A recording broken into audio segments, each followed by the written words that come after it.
It's called the National Energy Market. It's also more colloquially called just the National Energy Grid.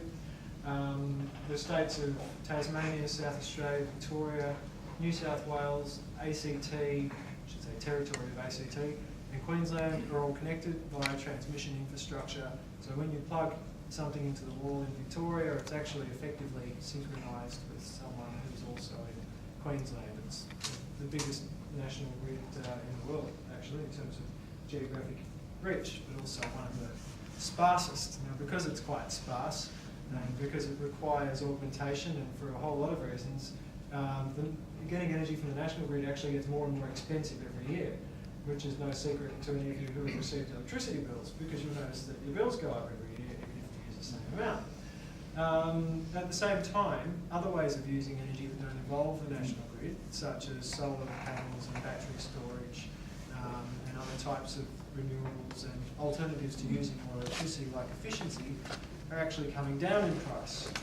Now, you don't have to be a mathematician to work out that if the cost of energy on the grid keeps going up and the cost of energy off the grid keeps going down, eventually one of them, eventually they're going to cross if they haven't already.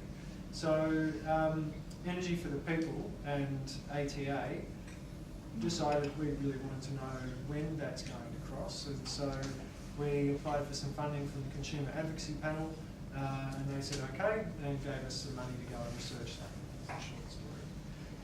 Consumer Advocacy Panel, by the way, also funds my day-to-day role with the ATA as a commissioner. I'm lucky enough to have a guest visit by one of the former ATA consumer advocates here as well. So what did we do? Now, again, as I said, please fire questions as we go. Just since last meeting with you, Craig, actually the service charge I've noticed has gone up from 80 cents to 130 cents. I don't know, I got that from my retail the other day, but maybe for the track that I went back and I've since put it to the MPs, my local MP and various things, I just said that's a 67% increase. It's just phenomenal. So that's actually a really good point. The point is regarding how we pay for energy.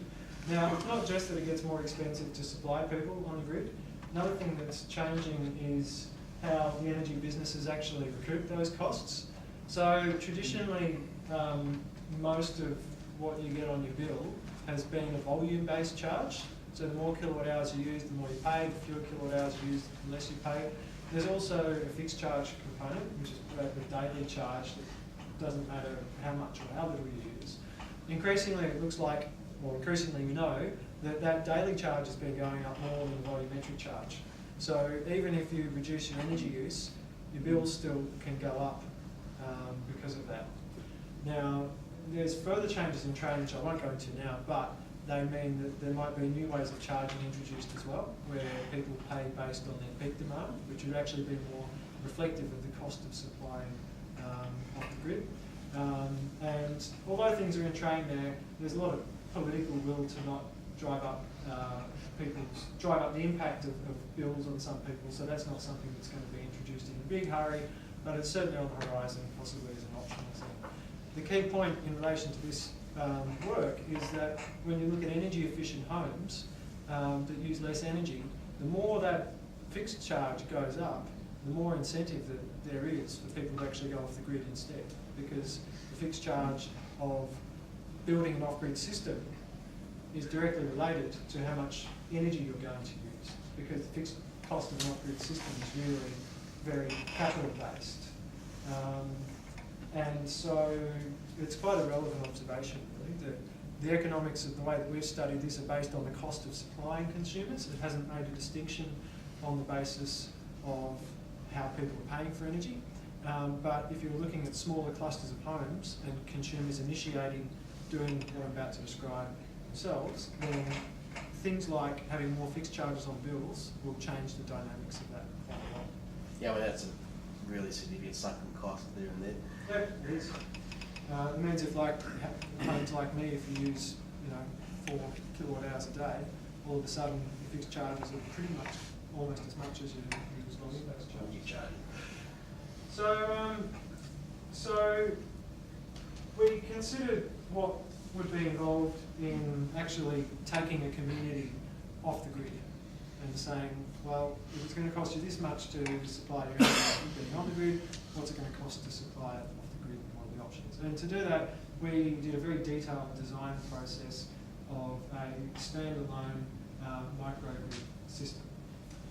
What does that mean? Well, that means that in the example of the modelling that we did, we took 500 homes. We didn't really take 500 homes and do this. We just did this in a computer, okay? So we took 500 homes and we said, all right, well, we're going to not give them a connection to the mains grid, like homes normally do for new estates and existing communities, and we'll build an integrated poles and wires based system, and that community will be effectively self-sustaining in its energy use. Sorry, Craig, do you mean 500 homes together or 500 Yep. scattered homes? That's a good question. Together, geographically co-located, so they could all be plugged into the same system. A mini grid, effectively. Yeah, mini grid. Now, I like the term mini grid, but we've all decided to use the term standalone mini grid because distributors, I found out, can't divorce themselves from the idea that a mini grid's not actually connected to their grid that they recoup revenue from. So, just to really emphasise the point, we're calling it a standalone mini grid, as in none of your business, Mr. Distributor. Yeah, 'cause Yep. yeah, one of the issues about distribution is that I believe that you're not allowed to sell power across a property line. That's a good point. Yep. It's an electrical safety rule as much as a distribution rule. It gets into a very murky area called embedded networks and private networks. And there's jurisdictional rules about that, and every state's a bit different. We're currently looking to rationalise those rules by making them nationally consistent. And like everything else in the energy market that we do to make it nationally consistent, it'll probably take 10 years to do that. And until that happens, in some states you can, in theory, as long as you don't sell energy to the person who you're supplying energy to. What that means is that you can't have a contract with them that says, you know, I'll buy this amount of energy from you or sell you this amount of energy at this price. Doesn't mean that you can't just, as long as it's electrically safe, which an extension lead isn't, chuck an extension lead over their fence and gift it to them. So it is complicated, but yeah, generally speaking, it's certainly not straightforward or in some cases legal to just supply direct energy over the fence.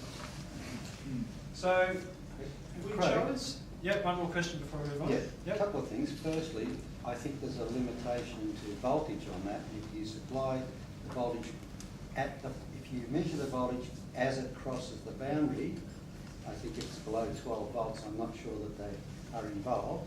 And secondly, there's no reason why energy can't be passed through a fence by a rotating shaft in the middle of a Jenny motor, by the way.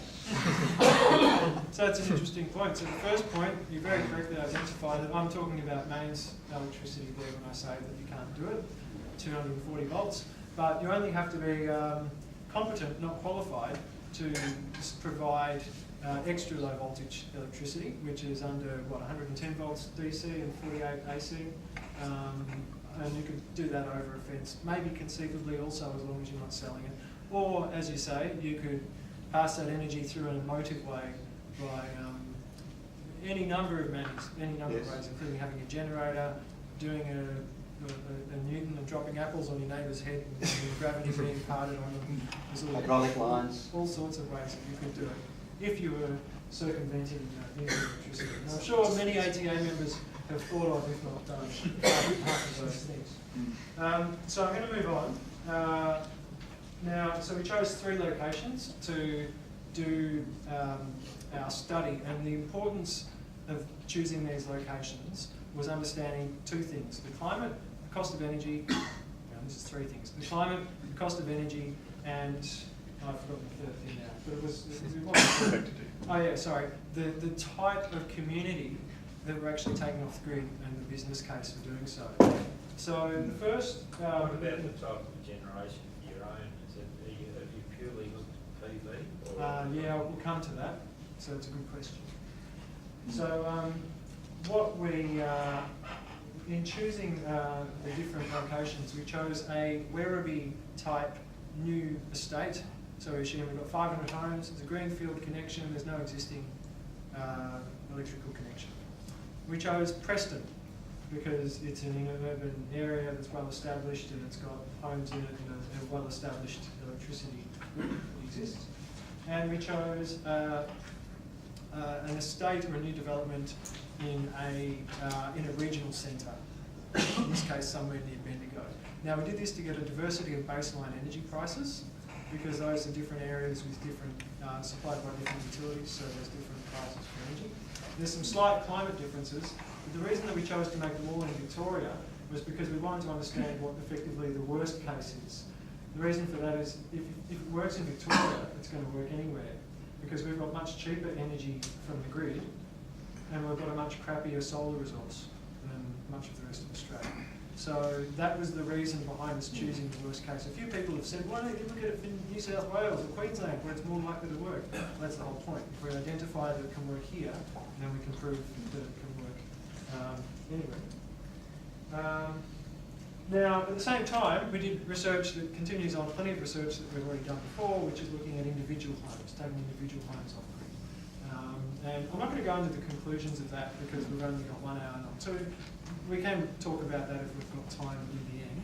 But I'll just say that ATA has done a bit of research for this over time, particularly, forever. ATA has its origins in members who 30 odd years ago have their own off-grid power systems, and that's a large part of ATA's reason for existence.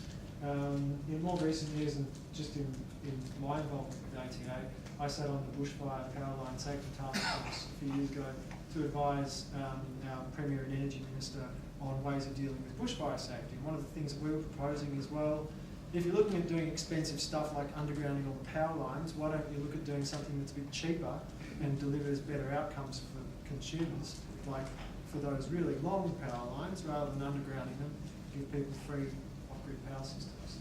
For some reason that I'll never fully understand, the distribution businesses didn't like the idea of their regulated asset bases being eroded by people being given off-grid power systems and free energy.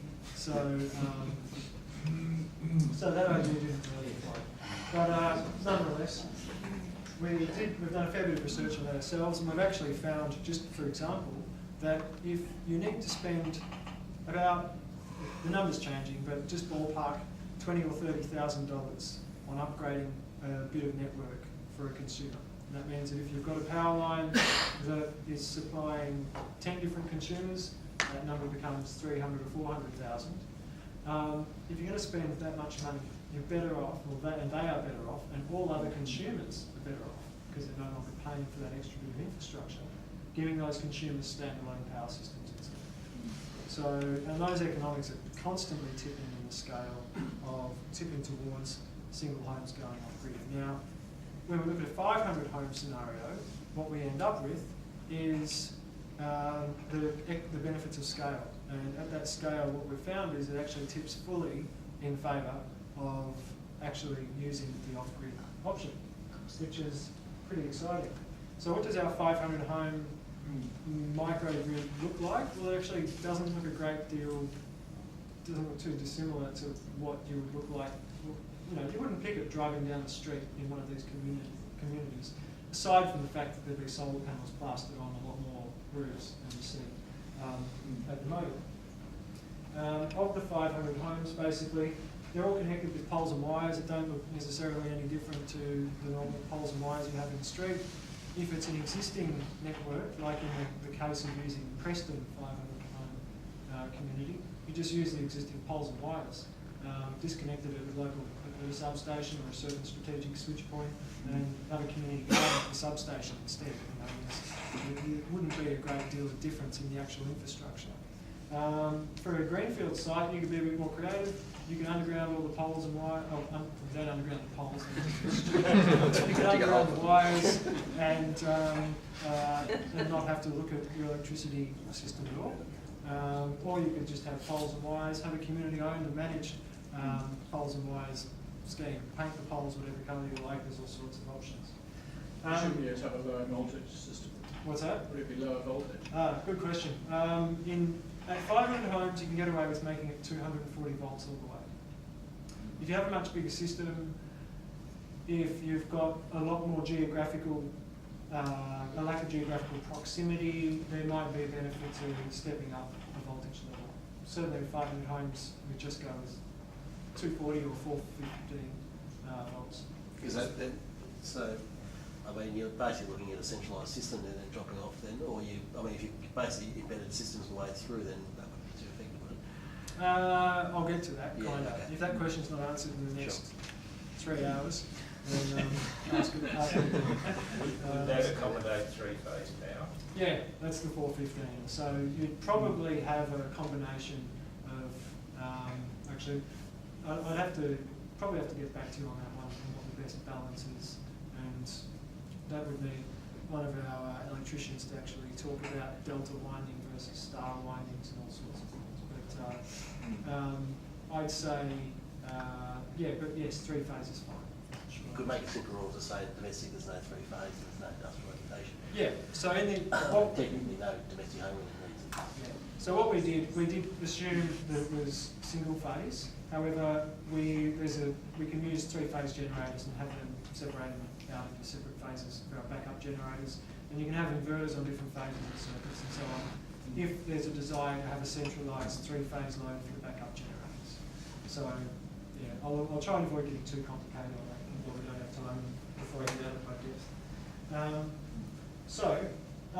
In terms of the homes themselves, obviously one of the key ingredients for this was solar panels. We considered realistic placement of solar panels in all of our locations, and that meant considering, well, if you've got a place like an existing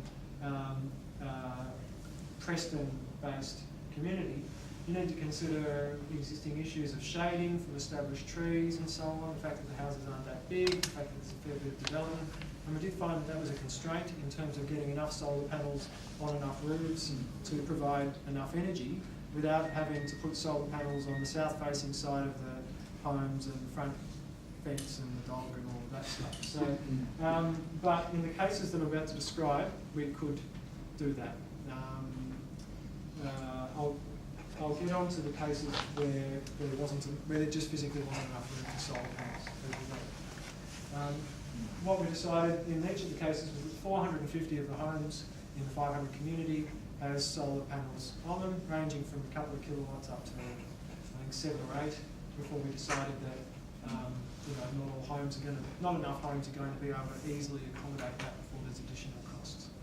The reason for leaving 10% of them without solar panels was because we assumed we want to make this analysis credible for policymakers, as much as we'd like to say, yeah, put solar panels on all of them, but by leaving 10% of them without solar panels, they can still get their energy from the rest of the system and just be passive energy users if they don't want to participate.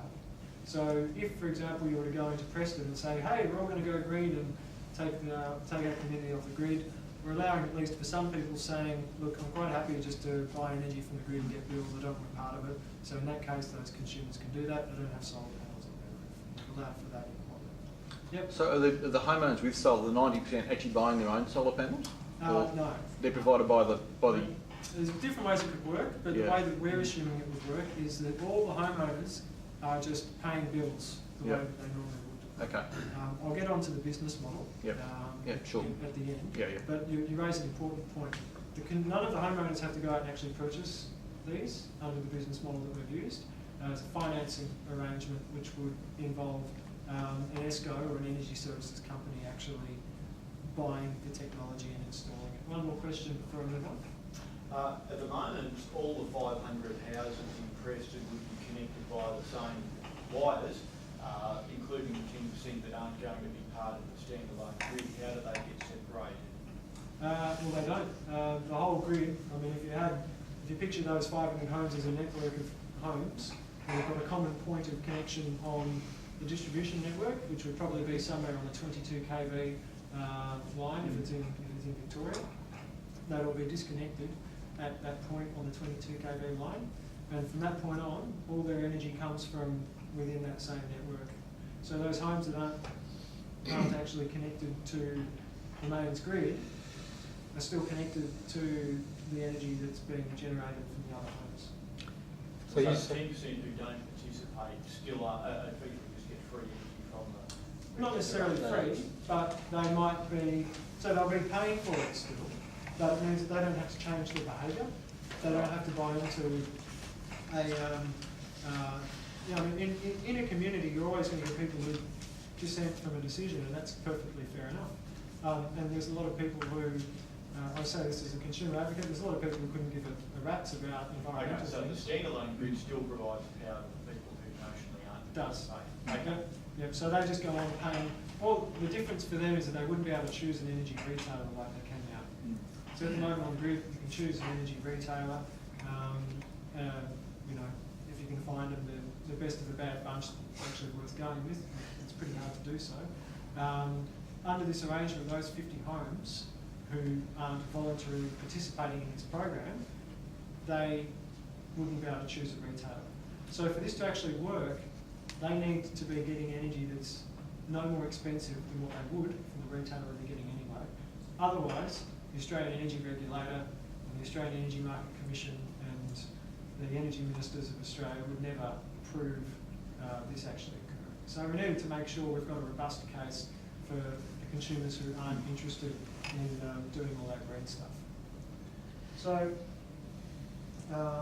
450 of the homes have solar panels. Now the obvious question then is energy storage, because you need a lot of it.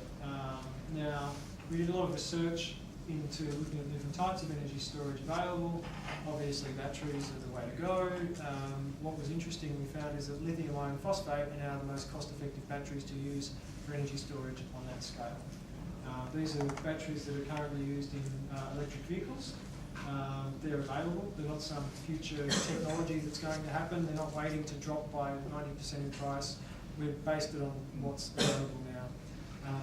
And under our design, about 1 in every 5 to 1 in every 7 homes, approximately,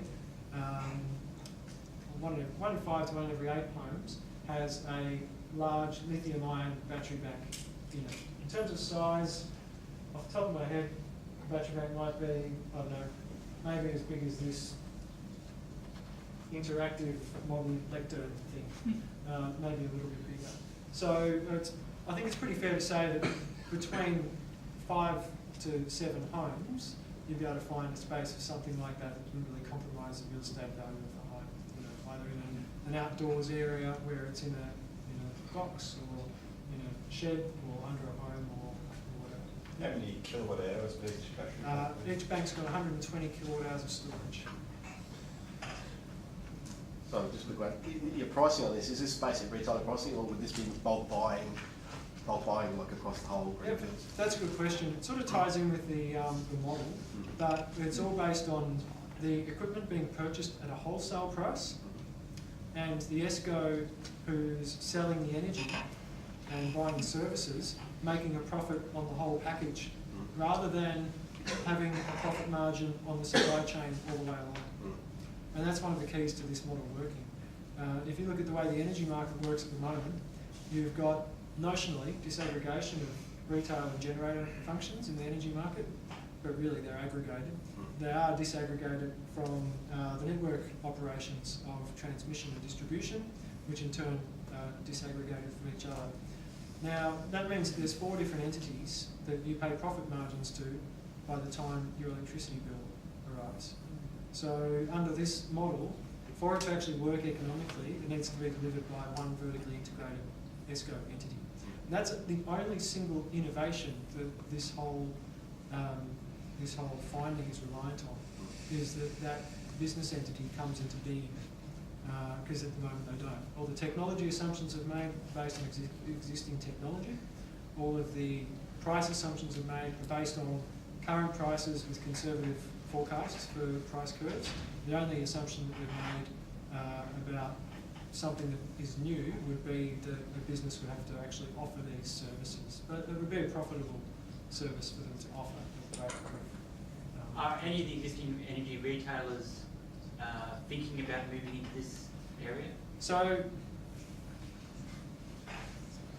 the question is, are any existing energy retailers thinking about moving into this area? Most of the energy retail it's controlled by a very small number of energy retailers. There's the big three, AGL, Energy Australia and Origin, who have got 70 or 80% of customers in states that have got established competitive retail, and even larger portions in states that have less established competitive retail. And in most states there's about another 10 or so retailers. All of them, except for the very smallest ones, are vertically integrated with generation infrastructure. What that means is that those retailers have hedged basically their investments by saying, all right, well, we've got all these consumers we need to supply. We don't want to be exposed to the volatile spot prices on the national energy market to a high extent. So we'll purchase this here coal-fired power station and that wind farm over there and this gas plant and this hydro station, so that the generation costs that they're exposed to are also the retail prices that they're exposed to. What that means is that retailers hate it when people use less energy, and they hate it when people use energy that doesn't come from large centralised generators that they own. This is why some of you might have seen in the last few days we've had an outgoing energy minister in Victoria mumbling about reducing about the impact of the energy efficiency target, because we've got large businesses who actually push back against anything that reduces the consumption of energy from the grid. The retailers and the distributors both do that, the retailers in particular, because they're the ones who are currently facing large losses because they've invested in overcapacity generation. I could go on, but and usually I do, but the key thing to bear in mind there is that retailers are a very long way from being of a mentality or even having a business imperative to get behind this. So you might find a boutique retailer getting into it, but it's also quite different to retailers' core business. It involves owning and buying technology and networks and stuff that they're not used to. So my guess is if this comes from anywhere in the future, it certainly won't be there won't be a large retailer, and it probably won't be an existing retailer. Okay. I believe Horizon Power in WA is looking at this because they have a lot of isolated communities that aren't on a strict grid. And this is what Horizon Power's networks are like, they're mini-grids, but Horizon Power are locked into long-term contracts to buy diesel. So even though they've got a lot of sites that have got huge cost of supply of energy and really good solar resource, they're a bit hamstrung when it comes to investing in what is really a logical investment, batteries and solar, to reduce their supply costs.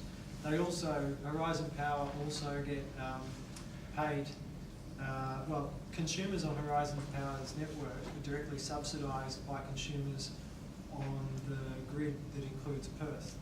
So that's because the government is trying to maintain consistent pricing across those. So Horizon Power aren't actually exposed to the cost of more expensive ways of generating energy.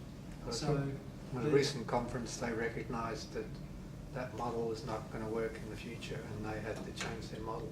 Yep. You hear so as that those contracts die out, I guess they could swap over to this model. Yep, and that's what will happen. But they'll wait for the contracts to die out, even if it's a more expensive option to do that. Even if they'd be better off today paying out a penalty on those contracts and building solar and batteries, which I think that they would be, they still wouldn't do it. And they're slow to move. They've also just had a massive downsize of anyone who's involved in being innovative. Horizon has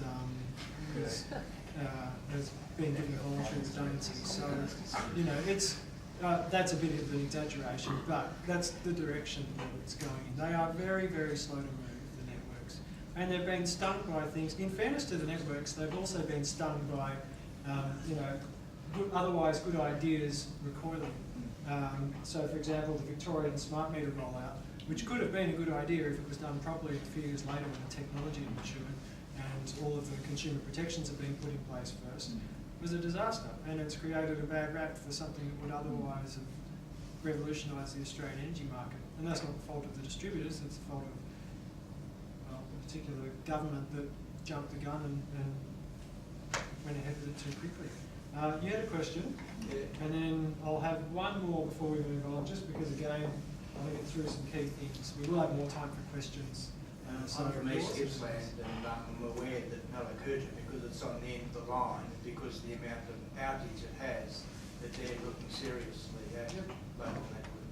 Well, Malakuta is an interesting case. So SP AusNet, yes, they've looked at that, but with all the concerns that having a local network there that's completely isolated from the distribution grid would mean reducing the bit. You see, energy businesses make money out of owning and financing poles and wires. So if they've got a length of sub-transmission line servicing Malakuta, for example, which they do, there's 70 odd Ks of one voltage and 30 Ks of another or something like that, then they have an interest in keeping that going. They have a very strong interest in, rather than looking at a local grid, spending money replacing that line itself. There's a lot of challenges that are in their way that mean that they're not going to do what we're talking about here. One of those is there are ring fencing provisions required for distributors to get around being able to, the inability to sell energy to consumers, because they're actually separated from the sale of energy. They just provide services for the throughput of energy. That would all have to change for them to actually sell energy to consumers if consumers were to be sustained off the network for an extensive period of time. So what they'll probably do, what they will do in Malakuta, is they'll put in a few local generators. I think they're putting in a local pad or two for temporary generators that will be there during the holiday season when they peak. Unfortunately, they're not going to do what would be in the best interest of all consumers on SP AusNet's network, which would be to disconnect the supply to Malakuta and have it be completely standalone with batteries and solar and diesel backup. Question there? When you're talking about a greenfield site, is it worth your getting in touch with developers who are maybe going to start up a whole new suburb and say, why don't you go from scratch and make it off-grid to begin with? Is that feasible? Yeah, I think so. Yeah. Some developers have an interest in developing in sustainable developments. Some are more focused on volume of homes and see compliance with anything that looks like a sustainability measure is just a boring thing that they have to do to get their rubber stamp. But yeah, definitely, I'd say there's an opportunity there for developers to, tap into that interest that people have to be not only environmentally sustainable but self-sustaining as a community. They're going to have less risk. Yep, I'll squeeze in that one last question before I carry on. Okay. Yep. So just following on to that, I've been to a few meetings with Sibelco and Willydale will be progressively over the next, maybe 10 years, building about 4,000 odd homes into an existing site, which is now the mining site. With getting out all your Willydale toppings and various other things from Willydale. And that's what I suggested right at the start, so why do we make this a solar city or renewable total resource the whole area through the estate? Yep. And just everybody said what, So anyway, I'm still progressing that. It's not. Have you had any contact with Sibelco at all? No. Okay. It's not how a lot of people think either. The majority of people have been passive energy users for a long time and will remain that way for quite a while. But also, what is a passive energy user? Changes in definition because people naturally become more aware of those things, and more people are taking on solar and so on because it's just a sensible thing to do from an economic perspective. So I think with time, you will see that this will be supported enough to create enough demand for developers like that to listen. And it probably takes people like yourself actually pointing it out to them at this stage to plant that seed and get the idea moving. So don't, it'll be frustrating because a lot of them, what I do know of, there's one project I can't talk about because it's confidential, but there's a developer in New South Wales who's, let's say they're looking at this and looking at it seriously. The motivation that they have is if they build a new connection to a new site, they're going to have to spend $250,000 upgrading the local network. 25 million or 250,000, I can't remember. It's a big enough number for them to consider alternative options. I mean, at 25 million for the 1,000 homes or whatever it is they're looking at connecting, it would just be an absolute no-brainer to go off grid instead. If it is 2,000, if it is 250,000, then it's still probably cheaper for them to do the grid option now. I'm going to press on. So again, questions as we go is fine, but let's just have a 30-second break with no questions. So most of our energy is coming from solar. We've got batteries for storage, and we've also got 2 or 3 big stinking diesel generators to blow some smoke out for those days when there's just not enough solar and the energy demand exceeds our needs. Now there are other options. Those in our design, we have made those diesel generators completely biodiesel ready. So if there's a source of biodiesel that can be used, then that's great. However, for our costing, we've assumed that they're run on diesel. And the reason for that is we're not using them very often. They're only infrequent. Yes, diesel has particulate emissions, which mean generators have to be located somewhere where they're away from homes. Yes, that means that it's probably untenable for Preston, and Preston would need to have a biodiesel option or potentially a gas generator option, which would be more expensive. Those are all considerations, but what we're focused on there is having a plausible supply of energy with generators that are real and that would be accepted generally in the context of the location. And on that basis, we found that biodiesel-ready diesel generators were okay. Now, they're centralised, so whereas the energy storage and solar generation is located in homes, the diesel generators in our modelling are centralised. You could probably have them in the middle of the community garden that you turn the old substation into, or something like that if you're buying back the grid. Or if it's a new development that's somewhere out in a urban fringe area, you have your diesel generators away from homes in an area of parkland or at the other side of the area of parkland and so on. We also assumed that we've got some smart control of battery charging and smart energy use. So that means included in all the costs are having not just accumulation meters on the wall, but some smart meters that monitor people's energy and that avoid a bit of energy use during peak times by shifting it to off-peak times automatically rather than just relying on behaviour change. But we don't have a lot of that. The model doesn't need a lot of peak shifting, because what's interesting about microgrids and standalone power supplies is that they're not as vulnerable to the impacts of peak demand as the national energy grid is.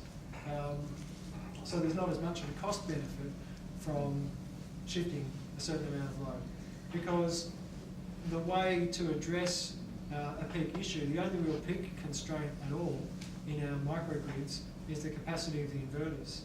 Because we're using lithium iron phosphate batteries, they have none of the issues that lead acid batteries have in terms of depth of discharge or rate of discharge.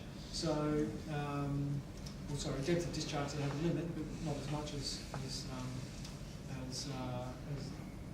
lead acid batteries. And so the constraint for peak power provision is in the inverter capacity, and an inverter that provides a lot more capacity is only a tiny bit more expensive. So we've just assumed that we've built in some nice big, slightly over-spec'd inverters in the first instance. That means there's not much benefit to shifting load from peak times to off-peak times. So there's a little bit of load smarts in there, but not a great deal is needed. We're basically talking about the benefits of diversity here, and one of the things that you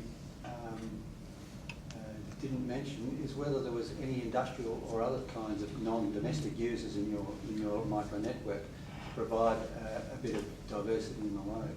It's a really good question. We've assumed just residential, and we've cheated a bit and assumed that, like any area that's got 500 residences, there might be a milk bar or something in there as well. But we did consider doing it a bit more robustly and saying, all right, what if we have more of a community? So we'll have a school, we'll have some shops, might have a local community building of some description. we stuck to the residences because it was a bit easier, basically, and it didn't really upset the business case a lot to say, all right, well, what if one of those consumers is using 50 kilowatt hours a day because they're a local shop instead? You know, that's all just a case of expanding the whole system. So it was easier for us to do our load profiling, our modelling and our design to just use residential.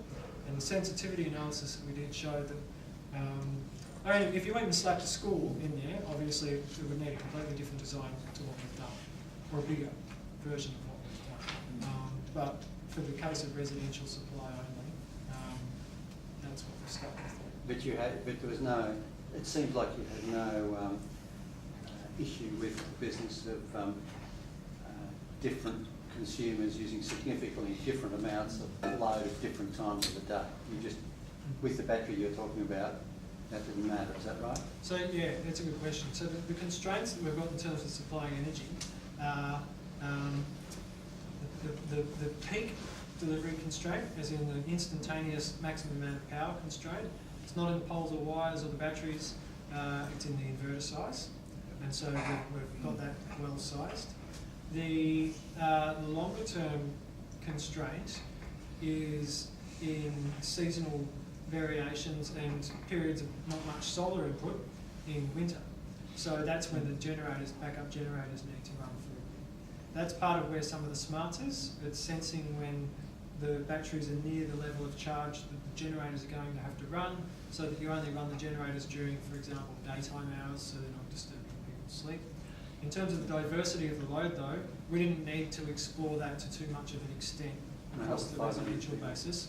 Yeah, because even if we assumed that they all switched everything on at once, which we didn't, but even if we assumed that they did. Oh, sorry, there's another point there that's really important that I forgot about. We've actually used real load data for 500 homes in Preston. So we actually got hold of some data from a project, I can't remember the source of the project, but it used real data. It was averaged across, I don't know, 1,000 homes or something, and we just halved that or whatever it was. So, and we actually manipulated that particular data source to make different load profiles for the other locations as well. So in that regard, that's already diversified. Yes. Before it even gets to us. So a few hands are up now. Can I ask you to hold off for questions until I get through 2 more points, and then we'll take those questions. And first question is just from someone who hasn't asked any questions yet. So the other thing that we included was, especially for the existing homes, some home efficiency improvements. So obviously when you're connected to the grid, like most of us are, you've got less of an imperative to be energy efficient than if you're off-grid. Now, a lot of existing homes are of poor quality. I think the average housing stock's something in the order of 2 stars. So I think we assumed that we'd be getting the average housing stock from, in Preston, for example, probably somewhere from like 2 stars to 4 stars. Just low-hanging fruit, nothing particularly exotic. And we also assumed, as a design consideration, that 95% of all our energy must come from renewable energy. So that means that when the diesel generators are running, over the course of a year, they provide no more than 5% of the energy.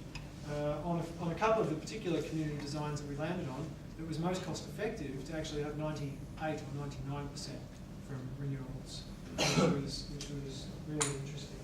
Now what's really important to note is that when we did our cost analysis, because we're not just hippies who pull numbers out of there and say this sounds like a good idea, we did a really rigorous analysis of the net present value of all the different situations using different weighted average cost of capital that was consistent with what networks use and everything, and all of the actual costs of what I've described above, including the energy efficiency improvements and household modifications, and including obviously all of the system itself, and even including buying back the asset value from the distributor for the portion of the grid that they no longer control anymore. All of that was taken into account in our costing. And even when you take all that into account in the costing, what we found was that for homes that have another source for space heating, such as gas or wood, where they were going to use that other source for space heating anyway, it's cost effective today in some cases, and before 2020 in others, for those communities to go off grid with the technology designs that we have. So based on considering, taking into account every cost you could possibly, that an economist could possibly throw at this and say, but what about? It's more cost effective today for a home, or for a community of homes to go off grid. Either an existing home, an existing community, such as that in Preston, or a new greenfields community. It is a big caveat to say they also require space heating from gas or another source, but that's just what it is at the moment. So there were a few questions before. Do we have anyone who hasn't asked a question yet? Anyone wants to ask a question? Yep. You talk about gas turbines or diesel generators. Why haven't you considered importing big power from an electric source? Is that a political? From the existing grid. Mm-hmm. From the existing grid. Yeah. Because we've disconnected from it. So it's a really good question, and raises. If you're only importing 5 to 10%. Yeah, but the principle's around being disconnected. Yeah, but yeah. Having a dirty generator running in a residential zone is not a great thing to have. So the problem is this: you don't just have a part-time grid connection, because the distribution business needs to maintain the safety and reliability of a bit of network, regardless of whether it's used for 1 hour a year or 8,760 hours a year. So if you're only using it for 50 hours a year for backup, you still have to pay the full supply for your distribution network costs through some mechanism to use it, to have it there for when you need it. So this model only works, and this is why the Malakuta one's an interesting one. So in Malakuta, SP AusNet really desperately doesn't want to actually lose their grid connection, because then they lose a lot of revenue and some of their regulated asset base. However, the best cost-effective option for supplying Malakuta would be without the distribution network there. So, and to use it part-time, basically one way of looking at it is this.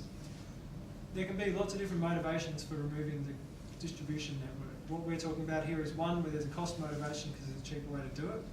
Another motivation, and this is something that's come out of bushfire management, for example, is the idea that you shut down the distribution network during high fire risk days. Now, the analysis that we did shows that if you're going to do that and shut down a grid for something like 2 sequential days, at least once a year, if you're building a backup power supply to do that, that's not just a diesel generator, it's actually more cost effective just to remove the grid altogether because of the amount of storage that you need. So it's similar logic when you say, okay, well, what are our potential backup sources for when the sun's not shining enough?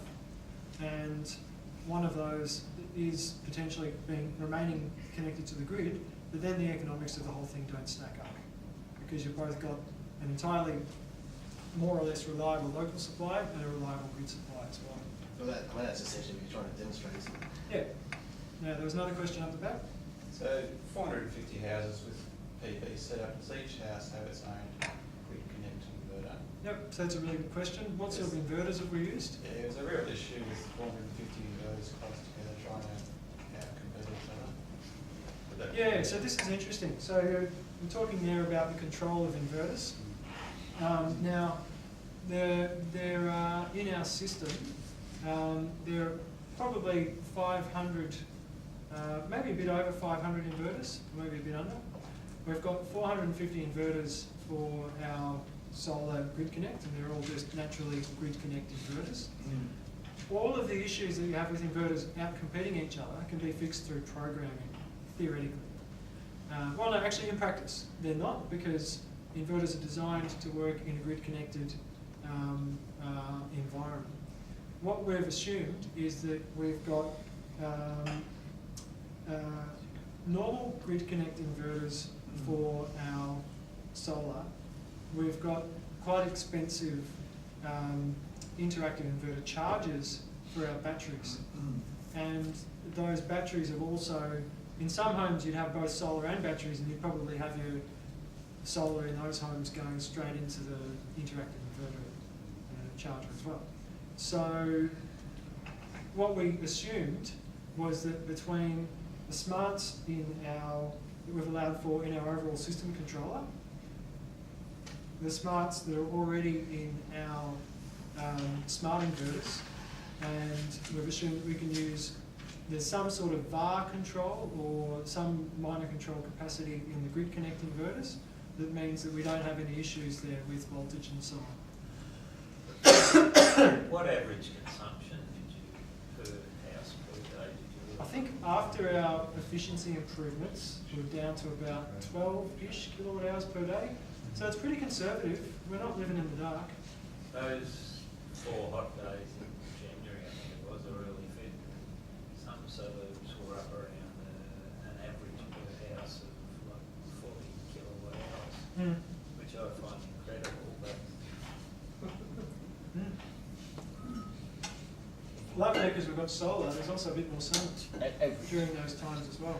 Another thing and that brings up an important point.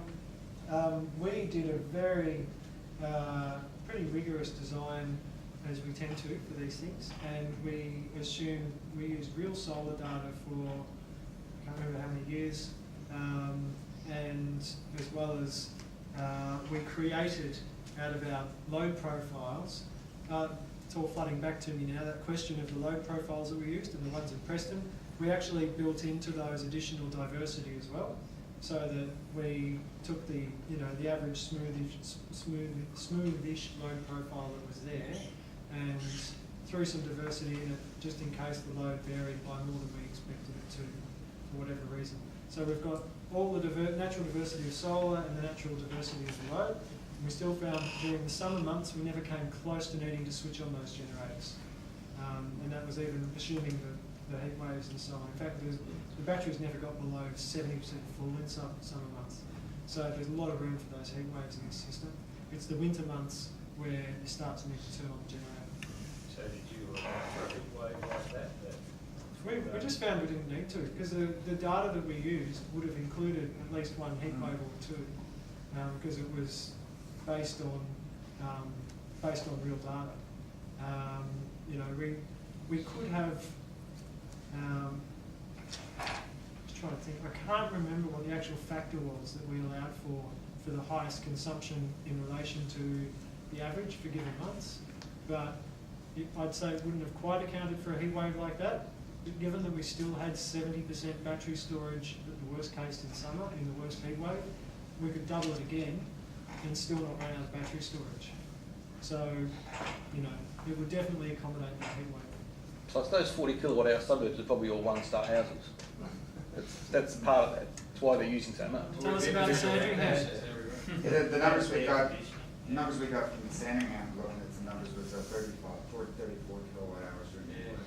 And it doesn't want to be one star, but something. Did you? There are a couple of hands that have been going up over here, and I've been ignoring that side of the room a bit. So let's hear from Brad. Craig, I just wanted to know, when you said that the system's cost effective now, based on if you had heating from gas or another source. I don't, you may have mentioned it, but water heating as well, or space heating? Just space heating. So you're assuming possible heat pumps for hot water or solar hot water or something like that? Okay. Yep. But electric boosted. We've assumed heat pumps all the way. Yep. Now, what's interesting too is that if you have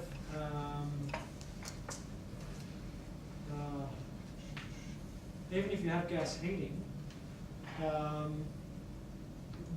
there's actually an additional energy saving that we haven't taken into account, in that you could reduce your actual gas usage, because if you've got electric split system air cons, during probably 80% of the year, 70% of the time you do need some heating, there would potentially be a bit of reserve in the battery system, or the battery network, to use, for some consumers, to use a bit of their split systems for heating instead, and reduce the overall gas consumption.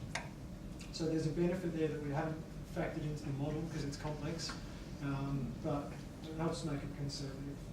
Another question from over there? If the residents regularly replace their internal combustion engine vehicles with electric vehicles over the next 10 years or so, does the Stanley grid need to be changed much to accommodate that? Yeah, you just add a few more solar panels as you need to and more battery banks as you need to. That's one of the nice things about this particular type of arrangement.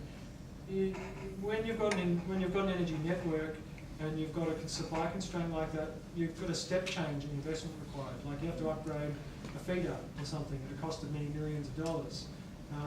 However, with a microgrid like this, there's no single part of the network that becomes overly constrained. In theory, we actually, just for reasons that aren't that interesting, we don't have a lot of spare capacity in our generators. And that's because it's very rare that the generators will have to supply all of their load themselves. So the generator capacity as it is now in our example system is based on pretty much exactly our actual peak demand for the year, maybe even a tiny bit under, because it's extremely unlikely it would ever have to meet that. The reason we've got 2 or 3 generators is because most of the time you'll never have to run more than one of them anyway to charge the batteries or top them up on those days. So if in the case that you described, you had a whole lot of electric vehicles added on and they all switched on, they weren't controlled to be used at night, and they were just being used during evening when when the sun stopped shining, but everyone's come home from work and plugged their cars in, and you've drove up the peak quite dramatically. They'd have to probably install quite a few of them before we needed to upgrade the inverters, but we might need to install another backup generator, just in case. Or, and we definitely, if because of the increased energy use, you'd need more solar and batteries. But all of those things are basically modular. So, it's not like you'd need an additional step change.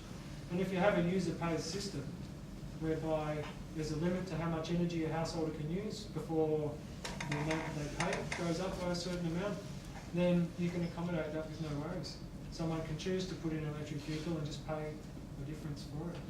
Yeah, you had a question as well? Yeah, it was related to the long-term maintenance and replacement of equipment. Is that all sort of factored in? Yep. So we were pretty conservative on that too. We assumed that we had highly paid people with toothbrushes cleaning the solar panels every 2 weeks. We were careful to make sure that we didn't. In the real world, we have potentially some cleaning of panels. Sorry, when I say the real world, in today's world, where people own their own solar panels, you assume that some people clean some of them themselves. However, in this case, our consumers are paying for energy services. They're not necessarily paying for they're not responsible for the performance. So we've actually assumed professional services to go and do routine checks and inspections, unscheduled and scheduled maintenance, and all of that stuff. Does that take into account the asset management of the power lines as well? Or? Yeah, that's actually a good question. So there was a bit of an oversight in our analysis. We did include asset management of power lines, but guess what we overlooked? In fact, if anyone in the next, it relates to power lines, if anyone in the next 6 minutes can guess what it was we overlooked that relates to power lines. Tree trimming? No, we did our vegetation control. Possums. Possums. No, there was a question over. I think I know what it is. Yeah? Paying the original electricity supplier as some sort of compensation. We did that. We paid them 30% of their undepreciated asset value. Yeah. We told, here's your money, bugger off. I don't know the answer to the question. Before we go to questions, someone over there has had one, and we'll come back to you next. Yep. Yeah, I was wondering about the lithium batteries. I've heard that they can be quite unstable. There's been research that developed as you're implying. Yeah, I've heard that as well. I'm not a battery expert, but these are ones that are being used in electric vehicles now. And so I've assumed that means that they're probably going to be safe enough to use in a domestic environment if they're safe enough to put in an electric vehicle. We used in aeroplanes too. And my question was about, have you looked at scaling of this? Like, both upwards and downwards, like getting 500 homes is hard. What's the point where you come down? Is it 100 homes, is it 10 homes, is it 50? Or It's a really good question. And the two cases that we've analysed is 500 homes and 1 home. And it's a piece of string. I'd say that my guess, and it's just a guess, is that anything above about 100 homes would use basically the same model on a similar scale to the 500 home one. What it is reliant on, as I was alluding to before, is that your services are delivered by and the infrastructure is owned by an ESCO, so an energy services company, who has invested, who's got capital and so on, and is making a return of revenue presumably. The real scale efficiency needs to come from that being something they do at more than just one community. So no ESCO is going to go out, well, they might, it would be great if they did, but an ESCO under our model can't go out and do that profitably for just one community. There'd have to be a first one that was loss leader, guinea pig, pilot trial, whatever you want to call it. And after that, it probably wouldn't matter if a community was 50 homes or 5,000. They'd just use the same model. Can you give us a clue what you overlooked? Oh, that wasn't 6 minutes yet. No, it's 3 minutes to go. Great report. Another good report was the Beyond Zero thing down there with the 100% renewables. And a key part of that was the solar thermal with the molten salt storage. Okay, that was 2010. Here we are 4 years later, still waiting for someone to do a serious study on the solar thermal with the molten salt. So I'd hate to see that happen with a report like this, where we're 4 years later and you're still going around spruiking it, saying how great it is. And so some concept of, like, as we were saying before, that maybe 10 homes or something that wouldn't be purely economic necessarily, but it would be 10 ATA enthusiasts or whatever that live in an area. Or maybe it's going to be your developer in New South Wales or something for something new build, but that would take longer. Yeah, it'll be. But it would be fantastic if there were 5 or 10 homes someplace where people could start to do these concepts and then it could be talked about as reality. What would be the main thing stopping that, with regulations or getting an ESCO, or what would be the main thing, other than economics, stopping, say, 10 like-minded people that live close together actually trying to go down this road? Yep. So at the moment, there is the provisions for buying back a bit of network are actually there to an extent, but they're not designed for quite this arrangement. That's okay though. The homes could buy the chunk of network off the distributor. The problem is that the distributor would basically name their price. It would probably be inflated. The only option left for those consumers to appeal that price is to go to the Australian Energy Regulator. The Australian Energy Regulator doesn't really have direct experience with this exact type of thing, so they won't have a benchmark for it. They won't necessarily give a cost-reflective determination for the consumers. So that's one thing. There's opposition from the networks, and the second thing there is that the means of recourse is quite onerous for a community that just wants to be by its own grid and left alone. They have to deal with a lot of market institutions to do that. Another one is if there is any sale of energy, they'd need to comply with exempt selling provisions or have other arrangements in place to get around any contractual sale of energy. So obviously they're going to be a community, they're going to need a governance model if they're going to do it themselves, or something to co-own and share that asset. Otherwise it needs an ESCO to come along, and for the reasons of economics, they're only going to do it if they're either very generous or if they can make a profit out of it. Is there anything to be learned from like Hepburn Wind as to how to make this happen? Look, the thing, if you take probably, yeah, I mean, so one thing that this ties into, which is an area of interest for me personally, aside from the consumer advocacy stuff, in the last year or so, I've been putting a lot of energy into community energy projects. We've set up a coalition of organisations that are supporting community energy projects in Australia. We're having a conference or a congress, we're calling it, in Canberra in June. Highly recommend any of you that can make it do. It's going to be really, really fun. We're developing a strategy for community energy, and we are, with Energy for the People, looking at stuff to relate to that strategy that's specifically to do with the buying back the grid scenario and this sort of arrangement.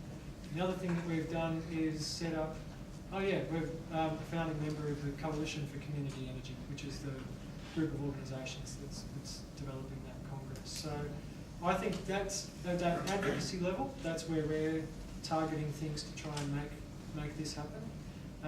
At the other level, it needs people to drive actually wanting to participate in it. And that's, what you were talking about, the 5 or 10 people who want to start doing it at a local community, hopefully getting up to the stage of where communities in Germany, for example, very different situation because we're talking about council-owned infrastructure, but communities in Germany who have done similar things on a much larger scale. Yep. I live in a block of flats, and in 2010 we upgraded all our security lighting, which is when I found out at that stage we were paying $20 to $30 a year, or would be paying $20 to $30 a year for power and in excess of $200 in fees. So since then I've been on a slow burn to go off the grid, and in the next couple of years we have to replace our balustrades, and I want to put in solar balustrades so we'll be able to generate our power. That's easy. But then we're going to need someone to service the infrastructure once we set it up. And it seems likely to me that's going to be about the same as the charges we're now paying the electricity company. And so we're not going to get any further ahead. So we actually want to make the roof into a garden. So we're not actually going to go any further ahead because the service fees will probably be equivalent to the current fees we are charged now. So yeah, there's a scale issue.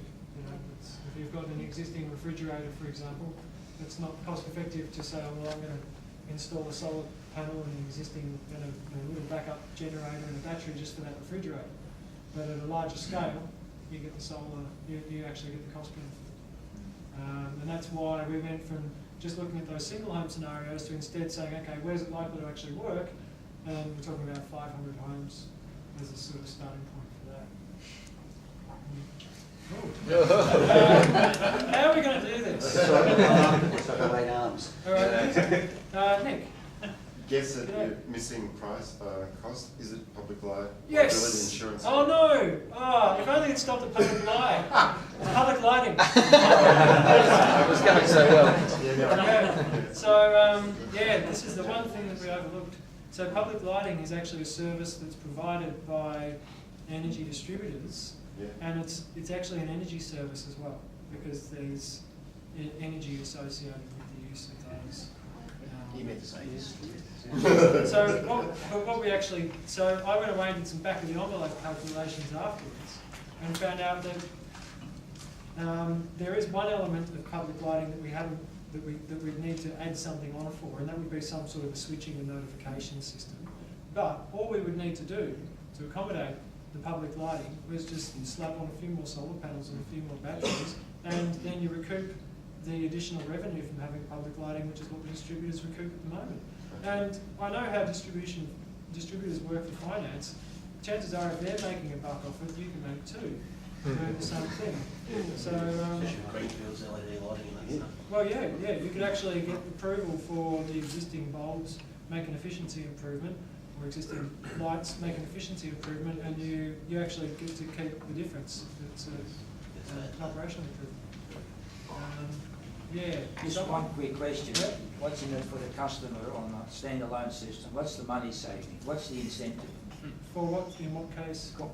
Against the existing system. For the 500 home scenario? Yeah. It's cheaper. What? Yeah, what? 20%? 10%, 5%? Oh, well, we haven't really explored that too closely. Well, that's really important. Well, we've identified the point where it starts to get cheaper than the grid. So what we haven't done is said, oh yeah, it'll be 4% cheaper in 2017 and it'll be 8% cheaper in 2024. That's not really so relevant. It'll be a good bit of work. But what we wanted to find is where's the crossover point. So you're right, it would be interesting. Yeah, well, but the other, I don't think it's even comparing apples with apples just to say that it's the same price, because if you're comparing apples and apples, you'd say, okay, what's the what's the cost of all of those consumers on the grid accessing energy that's more reliable, because our off-grid system supplies more reliable energy than systems connected to Yeah, the but grid. you're assuming that these are all 88 people, I mean, 85% of the population. No, this is the opposite. This is what I'm saying. This is assuming it's not all 88 people. This is assuming that the people are getting better reliability, because the reliability you get from a standalone system is a lot higher. You're not subjected to outages in the sub-transmission and the transmission system. You're not subjected to the huge voltage variations that can occur on some parts of the electricity network, particularly regional ones. As well as that, you've got lower losses in the system, and we didn't actually separately model for that. So there's another cost benefit we didn't take into account. That'll probably pay for other lighting switches. And it's also 95% renewable energy, which compared to the national grid, which is, what, 15 maybe, or 10 or something. So, and that's for the same price. So it doesn't need to be ATA member types going in for it. They're paying the same price and getting a better service under the off-grid arrangement. You look doubtful. What are you doubtful? I'm doubtful because the average Joe Blow doesn't give a damn where the power comes from, he just wants power. And that's what it's modeled on. That's what it's based on. It's based on the power being provided. That means that the one person in 10 who slams the door in your face and says, I don't want to know about it, can still continue to just pay for energy the way they always have. It means that everyone else on the system also gets a better deal, or at least it pays the same price for a better service. That's been a real key to our modelling, because the point that you make is a good one. If it's just hippie analysis, hardly anyone's going to listen. But this is about the bottom line and people's hip pockets. So we've accounted for all of those things. Question here, and then up there. Okay, you talked about the community, the type of community, and how you can scale it and stuff. The first community that springs to mind is communities like retirement villages, or put solar on their retirement villages, and also big apartment developments. And any identifiable community, like for example, something based on disability, a large group area, for example, that they seem to be a natural fit to this sort of idea. Yep. And also the guy who talked about the 44-degree days, or the however many kilowatt hours a day there was, all those 450 people could perhaps go to the milk bar on that particular day and use the air, fully accredited air conditioning. The local pool that can't afford air. That's right. That would be a nice place to be. One point that relates to what you're saying, which is actually really important, where it does become viable, particularly for a community that is not directly in the 500 home model, but also potentially some that are, is when this is an alternative to upgrading a bit of network that needs to be upgraded anyway. And this was another key finding of ours. If you've got to spend, $10,000 or whatever it is per home to upgrade the supply to an existing community, then it's cheaper to just take them off grid, even if you don't have gas in that case. Oversizing the system so that you've got a bit of extra generation in summer and you've got solar panels on more surfaces can still be cheaper than the cost of upgrading the network and still offer that benefit on balance of, greener energy and so on. Now we had another one there, and then Peter? Two things. The first one, in response to this gentleman here in his jacket, the whole question of carbon pricing is still an open question. It's going backwards and forwards and backwards and forwards. Where it's going to be in 5 or 10 years' time, we don't know. So the risk involved in staying with our current technology, if the rest of the world decides that carbon pricing is the way to go, if it falls that way, there's a very big benefit to being involved in renewables. And the carbon pricing, after all, is a reflection of the pollution that's in the atmosphere. So, we're dealing with a natural force, and when is the politics going to catch up with what's happening in nature? So that's one hidden benefit. It's just late, waiting for something to happen. On a technical question, your 500 homes in a place like, say, Northcote or wherever, presumably also contain several blocks of flats, unless you were consuming all standalone homes. In the cases where you've got blocks of flats, I'm listening to the woman over there, the possibility is, there's another thing. There's a big wave of town planning changes happening right across Melbourne right now. You probably all know about it in your local areas.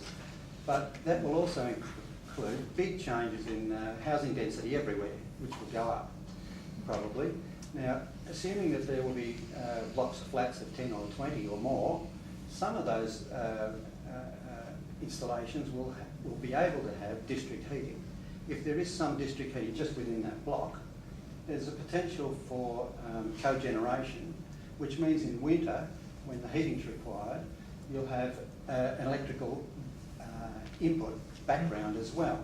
So that will be one way to provide the input that you require as a backup, because if as little as 10% are in blocks and so forth, there's the potential of getting the energy that way, I would think. Yep. No, I think that makes sense. There's other ways of sharing energy load that don't require cogeneration, and cogeneration is a great idea in principle, but in a lot of scales it doesn't necessarily stack up economically. It's got lots of other benefits, but in the context of, say, an apartment block, for example, at the moment it doesn't compare with other options of achieving the same outcomes, like your solar and batteries in that case. I was thinking for wintertime boosting. Yep. Because it would only be running in the winter time when you want the heat. But the other way of, so you're saying there is an alternative to gas, or as a way of using well, gas? if you're proposing a separate generator to run in the winter time when there's insufficient energy to run the grid, then the difference is that generator is not supplying all of your heating load. It's only supplying load for a really small number of hours and a small number of days where you've had a cloudy week, for example. So it's really about, in our modelling, it's really looking at, irrespective of what the home heating requirements are, those generators are just running for, I'm trying to remember, I think we ended up with about 50 hours a year was our benchmark. And obviously the homes need more than 50 hours a year of actual heating. So I do agree with you that cogen, if it can be affordable, is going to be a good option. In the case of these arrangements, and it might actually be something that, in the broader context of targeting apartments, as you say, could be the cost-effective way of dealing with a site-specific issue. So that's a good observation. Sorry, I just better take a question from Peter and then back to you. Sure. When you made your previous point, a little alarm bell went off in my mind. You were talking about the fact that where you have a situation that the supply grid or the local infrastructure needs some expansion, it's a lot cheaper to go with this separate mini grid. The alarm bell that went off in my mind is that the existing companies love this need for infrastructure upgrade because they've got a guaranteed 7% return on investment or whatever it is, which we all pay. So how do we break that love affair thanks to the silly rulemaking that was made years ago? Firstly, they get more than 7%. 7% is 9% is the interest rate that they're approved to get, and every time there's a difference between the interest rate they're approved for and what they actually pay in interest, every percentage difference there turns into a 5% difference on their profit margin. So you've got businesses now that have got an approved interest rate of 9.5% and they're borrowing at 6.5%, which means that they get 15% more profit than they would have if they hadn't have gamed the system. So the problem's bigger than you suggest, but you're exactly right in identifying what the problem is. One of the issues is that under the current regulations, the distribution businesses are limited in what they can actually own that's not poles and wires, and what they can claim as a genuine cost. So this is an issue that they have, for example, with buying batteries for substations to avoid the need to upgrade a substation. It's that there's limitations to what they can buy and actually claim as part of their regulated asset base. Now that can be changed with the rules. What can't be changed with the rules is the business's imperative to retain their regulated asset base. And that's why, in terms of the two options, one being buying out some of their grid, well, that's fine if you pay for it, or the other option being them taking some ownership and providing the systems for consumers. Neither of those under the current rules quite work for them. And that's why our approach was, well, we assumed that consumers would pay for the grid at a rate that's reasonable and reflective of the value of the grid to them. Now, did we get to Buy the it question? outright, in other words, you mean? Sorry? Buy it outright. Yep. Yep. Yep. Sorry, the gentleman. Just getting back to trying to achieve. Sorry, we'll go with this one up in the middle, and then back to you. Just a question back. Sorry, my finger's not pointing very well. It's through no fault of my own. I've got to learn to point with my left hand. Question on gas. Back to gas. I would have thought certainly in the greenfield site, that the cost of not putting in that gas infrastructure across 500 houses would also have given you a fair bit of extra money to spend on extra batteries and whatnot to support that heating. Did you do any looking at that of actually not doing gas? We did, and we found that there were two big constraints there. The first one was, you save money by not having gas, but you then create a demand for a huge amount of energy at a time when there's not a lot of sunshine, which is the middle of winter. So the cost of, the long-term cost of the batteries and solar panels and everything that you need to overcome using gas is a lot higher than the cost of just using gas for that period. And this actually raises a really interesting point. We've said two really controversial things in this report, apparently. One of those is that part of the economic case is for homes that are using gas. The other one is if they're using wood for heating.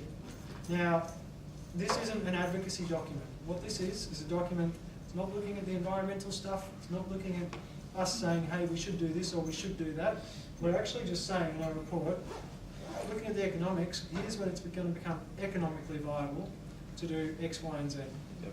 So we're not saying it'd be a great idea if everyone used more gas in winter. In fact, we are kind of doing the opposite, because this would reduce people's gas load, because we're also dealing with energy efficiency and everything as part of this. Yep. But we have had a strong response from people who have said, hang on, you're saying people should use gas, which is something that a lot of people have got issues with.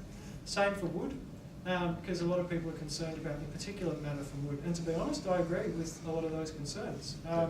The type of wood burners that you need to be able to really cleanly burn wood, they work really well, but they're not widely used and they're not very even available in Australia. In fact, outside of Europe, pelletised wood burning systems aren't common, and apparently outside of a ring of about 50 kilometres around Lismore, you can't even get the pellets in Australia to have a reliable supply for them anyway. You can get them in envelope. So, you can get them in envelope. You can you? Oh, there you go. From a long-term reliable supplier? Oh, that's good to know. So, you know, as an issue, what that means is that most people, for them burning wood, wouldn't be a pelletised system. It would be, you know, a combustion stove, which, is going to release particulate matter, which might have, you know, health risks in some areas. For that reason, we actually completely avoided even considering the wood burning solution somewhere like Preston, so that we only consider that in the remote, in the regional area. It still presents the same issues though. So, you know, where we've looked for the sweet spots is in the most economically efficient way of doing it. And the most economically efficient way means that in Victoria, at least, you do need to bolster your supply with gas for heating reasons. You certainly wouldn't have to in most of Queensland, though, and even in large parts of New South Wales. Or if you're talking about 8 to 10 star homes, or a whole lot of other situations. So these are all areas where our analysis has stayed conservative. And it's stayed conservative so we can wave it in front of policymakers, and they can't say you're a bunch of hippies, go away. Now, the other question up there, just getting back to what I highlighted before, so trying to start with it, this is not an existing thing, a new project, right, where you're talking about over a period of time up to 4,000 or 5,000 houses, right? You're trying to achieve low cost, energy efficient, affordable housing within that. Every household would be minimum 6 stars, right? And then you have all your solar lights, free electric transport, community bakery, community laundry, electric mowers, all of those things, right? And that really comes to low cost of living for all of those people. So they'll all be benefited. the whole community benefits. But trying to get this message across to people who wants to make a lot of money out of the project doesn't work. The point you make is a really good one, and I found it really interesting for me. When I started doing energy consumer advocacy about 5 years ago, it was really interesting because I took on this role thinking, oh yeah, I'd be going out there and you know, advocating for environmentally sustainable solutions, and I'd be doing battle with all of the people who want more affordable stuff. But in that time, and even up until that time, the whole thing was changing. And in that time, things like solar have become a lot cheaper. Now solar is, you know, for a lot of people, couldn't care about its environmental implications. It's actually an affordability matter. And so part of the point that you make, which is a really good point about cost of living, when we look at a lot of these things, it's not just about you know, making people feel good about their environmental decisions. As you say, the big businesses really do put up opposition to this way of thinking, and it's consumers who would benefit from these changes, not just the environment. The other thing we didn't mention is the cost of wastage processing. Each household. Use that waste, organic waste, to generate your heat. Use all the cut-offs and all the wood which is thrown away and all the chop and all that. Use all of that. So within the community it can become sustainable and also very low cost living. Yep, agreed. Yep. Yeah, just curious about the lifetime of the batteries in these systems and other components. Was that taken into account in this? Yep. So interestingly, because of that concern raised before about lithium batteries potentially having shorter life, originally when I came to this exercise, we were thinking, oh, so what are we going to derate lithium battery lives to? And when we looked a bit closer, what we found is, yeah, the issue with lithium batteries is sometimes they get triggered to have a breakdown or whatever it is. I can't remember what the chemical reaction occurs. It means that they can catch fire. That's different to a normal way that you would expect them to end their life, though. So when we looked at the asset life considerations, we started with saying, okay, and there's very equivalent things for lead acid batteries. For lead acid batteries, you say, all right, a well-maintained set of lead acid batteries should easily last for 12 years. If you size it so it doesn't discharge too much, and if you never discharge it too quickly, and if it gets its equalisation charge, and really you can even bank on getting 15 years out of it, potentially more if you're really, really, really, you know, careful, but no one ever is that careful. So, you know, we might assume that you get 5 to 10 years out of a set of lead acid batteries in the real world, the way most consumers would use them, if we're using the average, not too overzealous consumer. And what we found, and I spent a lot of time trying to pick apart the lithium-ion rationale, but basically they've got smart charging systems built into them. So the voltage across battery cells is automatically well balanced. They can handle a much deeper level of discharge with only performance changes, and they can handle a much higher rate of discharge, off a scale higher than lead acid. So there's just all these factors that don't impact their life. So I think we assumed, I can't remember if it was 12 years life for lithium acid batteries. It might have been 10, it might have been 15. It's somewhere in the report. But I was pretty comfortable when looking at all the aspects of that. I mean, even to say 15 years for lead acid, for a lithium battery now, feels to me like something that is not on the conservative side. But looking at all the aspects of how they operate and what the risks are, I'm confident that they would be. Can I just back it up on that, Craig? I mean, there's a huge amount of R&D on batteries. I mean, the concern around that is unwarranted. I mean, massive amounts of money going. I mean, they're already talking 10-year warranties and things like that. I mean, once you do really? Yeah, I've just been off a few seminars and various things. I mean, if they're starting to warrant those already, imagine the life you get out of it. I mean, the concern is people always talk about batteries. That's yes, though. There's so many applications of batteries now. There's so many institutions investing for EV, all sorts of things. It'll come on board pretty as quick as PVs come down now. It's just, I don't think it's anything to be concerned about. Most important question of the night, where do we get the report? Well, it's been banned. I think you'll find a link to it on the ATA website. In fact, if you look at the ATA website at the moment, it's got a big banner on the front saying unplugged or something like that. It'll be easy to find from the ATA website. and it's called What Happens When We Unplug. Yeah. Who pays for all this research? I mean, this is expensive, this sort of research. You do. So the Consumer Advocacy Panel, the Consumer Advocacy Panel is funded by what's called market fees. Every megawatt hour of energy that's bought on the national energy market, from that 0.000 something of a cent goes to the Consumer Advocacy Panel, who has an annual budget of about $2.5 million. That's the body that funds most of the consumer advocacy that occurs in Australia. About 10% of that ends up going to me and other people at ATA. I get funded through their global advocacy program. I'm one of about 6 consumer advocates funded across Australia. So our job is to go up against the hundreds of people who work in policy for distribution businesses and retailers to try and represent consumers to make sure that our energy bills aren't higher and that we have more sustainable energy and that we're not getting ripped off by all the businesses. So yeah, it does cost a bit of money, and I think it would still be money well spent even if it had another zero on the end of it. Wouldn't agree more. Sure. Someone at the back has asked a question. Yeah, so let's yeah, go. Did you consider nickel metal ion batteries? I don't know enough about them.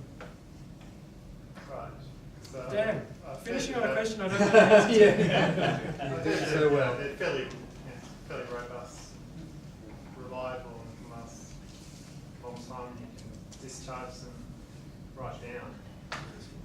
How do they- they how can do they- last. Used on forklift trucks many years ago, and they're much better on lead acid. I don't think they have the charging efficiency at all. Yeah, I don't think they're as efficient as the modern type lithium type batteries by any means. But they, I mean, if they can discharge, a fair bit and then get charged right back up, but if they can last the distance, like 20 or more years, then that would make them worthwhile. So batteries are a strange balancing act because there's so many aspects and facets to them. And I'll just speak hypothetically because I don't know what the cost of those batteries are now, but let's just say they might cost twice as much as lithium, but they'll allow you to discharge to 95%. If you can discharge the lithium batteries to 70% and those other ones to 95%, it's still not worth the extra doubling of the cost because you're only getting, in that case, about 25 or 30% more storage. So I'm not saying that the battery technology that you're talking about doesn't work, but it would have to be pretty competitively priced to compete with lithium.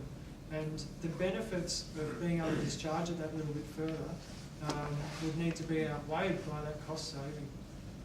And they're also quite recyclable, they're not toxic like lithium as well. No, that is a really good point.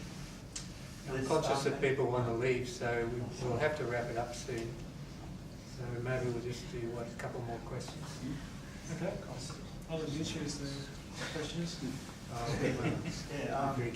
Just a point on the batteries. There's an excellent website called Battery University. It goes into all of the different sorts of batteries and all the issues. It's really good. Yeah, I've seen that one. It is really good. Well worth checking out. Yep. Quick observation on the question about what kind of batteries. I don't think it matters particularly what kind of battery you chose to put in your report, use in your report or your study, as long as it's specified. Yeah, if it then turns out that there's a better battery, the argument to do it is even better. No, that is a really good point. And that's basically the same can be said for most of the design decisions that we've made in our modelling and in the report. We've been conservative in a lot of ways, so almost everywhere that the report could be faulted for being too conservative, there's the same place you can say, well, that just means that it's more correct conclusions. And in the case of batteries, there might be other batteries that trump lithium ion. It's looking unlikely because lithium ion's got a lot behind it and a lot of potential. But if that exists, then that adds to the value of the options that are there. Maybe we'll finish it here, and if anyone wants to talk to you afterwards, you'll be available for you. I'll be available. I'm not sure how long my voice will be available. Yeah.